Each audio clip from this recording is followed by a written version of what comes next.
नमस्कार देवी, आपका परिचय? वैसे प्रकृति पुरुष के परिचय की क्या आवश्यकता? तुम पृथ्वी की परम तेजस्वी सुंदर पुरुष हो और मैं त्रिलोक सुंदरी नारी। हे त्रिलोक सुंदरी, मैं आपकी क्या सेवा कर सकता हूँ? मैंने तीनों लोक ही छान मारे हैं, परंतु अपने अनुरूप सुंदर, सजीला और वीर पुरुष आज ही देखा है।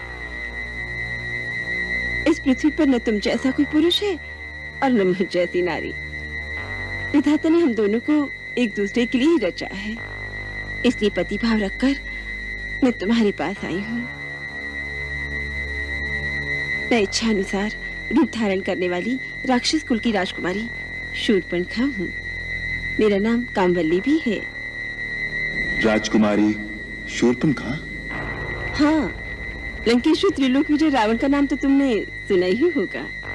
मैं ऋषि पुलस्त्य के पौत्र, महात्मा विश्रवा के पुत्र, महाराज महाबली विश्व विजयी तेजस्वी रावण मेरे भाई हैं। महाबली कुंभकर्ण और विभीषण भी मेरे भाई हैं। इस विशाल जनस्थान पर जिनका पूर्ण अधिकार है, वो पराक्रमी योद्धा खर और दूषण भी मेरे भाई हैं। देवताओं का कोषाध्यक्ष कुबेर भी मेरा भाई है। प्रसन्नता हुई परिचय पाकर, परंतु तुम्हारा परिचय नहीं मिला। तपस्वी के वेश में जटा धारण किए और धनुष बाण से सुशोभित तुम साधु भी दिखते हो और योद्धा भी। वास्तव में तुम हो कौन? देवी, देवताओं के समान पराक्रम वाले और परम धर्मात्मा महाराज दशरथ का नाम तो सुना होगा। मैं उन्हीं अयोध्या नरेश दशरथ का पुत्र हूँ, राम। राम? राम से किस काम की आशा लेकर असुर सुंदरी के कोमल चरण इस कुटिया तक आए हैं? प्रथम दर्शन से ही मेरा मन तुम में आसक्त हो गया है। तुम्हारी रूप यौवन से आकर्षित होकर खिंची चली आई हूँ। पति की भावना रखकर प्रेम अर्पण करने आई हूँ। मुझे अपनी भार्या के रूप में स्वीकार करो। इस पृथ्वी पर तुम जैसा पुरुष नहीं और मुझ जैसी नारी नहीं। हमारा संजोग अजोड़ होगा। आदरणीय असुरबाला, हे भद्रे, क्या तुम मेरी परीक्षा लेने आई हो? नहीं सी पुरुष, मैं आत्मसमर्पण करने आई हूँ। तुम्हारी सुंदर सजीली रूप में मुझे अपने सपनों का कंत मिल गया है। मुझसे गंधर्व विवाह रचाओ।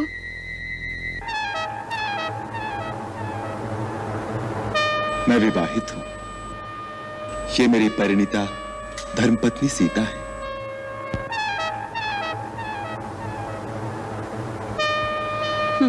क्या रखा है इस सूखी सड़ी काठ की पुतली सी क्षुद्र मानस स्त्री में?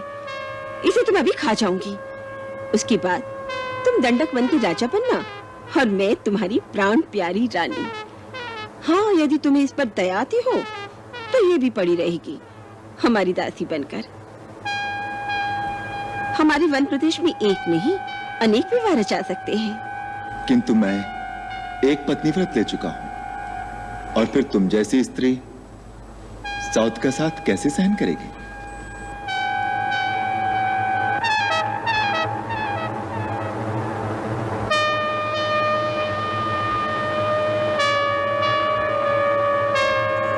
भाभी जी, मैं वन से आपकी रसोई के लिए सूखी सूखी लकड़ियां ले आया हूं।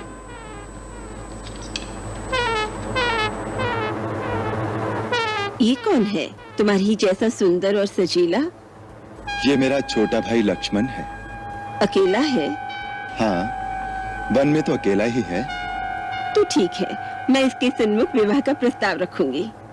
तुम स्वच्छंद विचरण करने वाली नारी ठहरी, तुम्हें मनमानी करने से कौन रोक सकता है? प्रयत्न करके देखो।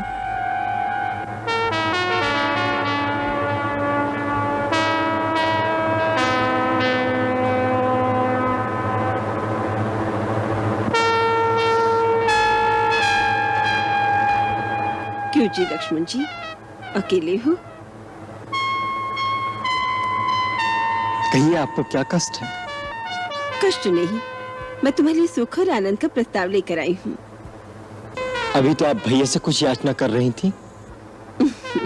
उस भाग्य ने मेरी बात का मोल ही नहीं जाना। कहता है मेरी स्त्री साथ है। छोड़ो उसे, मैं हर तरह तुम्हारे योग्य हूँ, तुम मेरे योग्य हो। मेरा परिणय प्रस्ताव स्वीकार करो। भद्रे, स्वामी को छोड़कर सेवक के पास क्यों चली आई? क्या तुम्हारी दृष्टि में स्वामी और सेवक में कोई अंतर नहीं? हे गजगामिनी, कहां तो तुम स्वामिनी बनने के सपने देख रही थी। मैं तो अपने बड़े भैया श्री रामचंद्र जी का दास हूं। मेरी संगनी बनकर भैया भाभी की सेवकाई करते करते थक जाओगी। रानी बनते बनते दासी क्यों बनना चाहती हो? जाओ, वहीं जाकर अपनी मनोकामना की याचना करो। मैं यहाँ याचना करने नहीं आई। तुम दोनों भाई मेरे प्रेम प्रस्ताव को ठुकरा रहे हो केवल एक शूद्र स्त्री के कारण। इसका तो मैं नामो निशान मिटा दूंगी। तुम्हारे सामने इसे अभी खा जाऊंगी।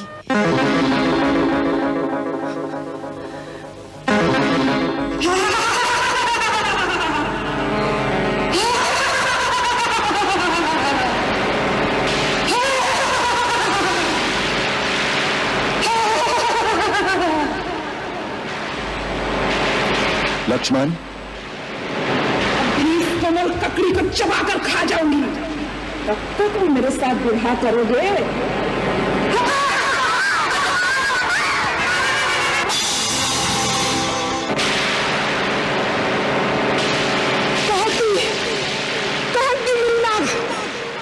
यदि दंडकारिणी में तुम दोनों की चिता न जला दी तो मेरा नाम सुपनखा नहीं।